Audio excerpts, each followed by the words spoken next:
بسم اللہ الرحمن الرحیم۔ دو عالم نکیوں ہو نثار صحابہ، کہ ہے عرش منزل وقار صحابہ۔ یوں تو نبی اکرم صلی اللہ تعالیٰ علیہ وآلہ وسلم نے بے شمار صحابہ کرام کو مختلف مقامات پر جنت کی بشارت عطا فرمائی، مگر نبی اکرم صلی اللہ تعالیٰ علیہ وآلہ وسلم نے مسجد نبوی کے ممبر شریف پر کھڑے ہو کر 10 ایسے جلیل القدر صحابہ کرام کو جنت کی بشارت عطا فرمائی کہ جنہیں عشرہ مبشرہ کے نام سے جانا جاتا ہے۔ ان میں سب سے پہلے نمبر پر جناب حضرت صدیق اکبر رضی اللہ تعالیٰ عنہ ہیں۔ جناب صدیق اکبر رضی اللہ تعالیٰ عنہ وہ ہستی ہیں کہ جن کے بارے میں متعدد آیات اور بے شمار احادیث مبارکہ ہیں۔ صدیق اکبر رضی اللہ تعالیٰ عنہ وہ ہستی ہیں کہ جن کا آج بھی اسلام پر قرض ہے۔ جناب صدیق اکبر رضی اللہ تعالیٰ عنہ وہ ہستی ہیں کہ جو نبی اکرم صلی اللہ تعالیٰ علیہ وآلہ وسلم کے ساتھ غار میں بھی رہے۔ اور دوسرے نمبر پر جناب حضرت عمر فاروق رضی اللہ تعالیٰ عنہ ہیں۔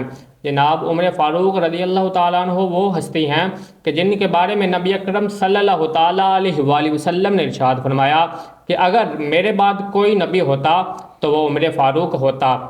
اور تیسرے نمبر پر جناب حضرت عثمان غنی رضی اللہ تعالیٰ عنہ ہیں۔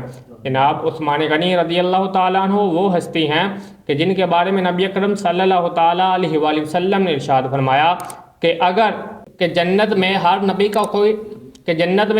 کا رفیق ہوتا ہے، اور میرا رفیق جناب حضرت عثمان غنی رضی اللہ تعالیٰ عنہ ہوں گے۔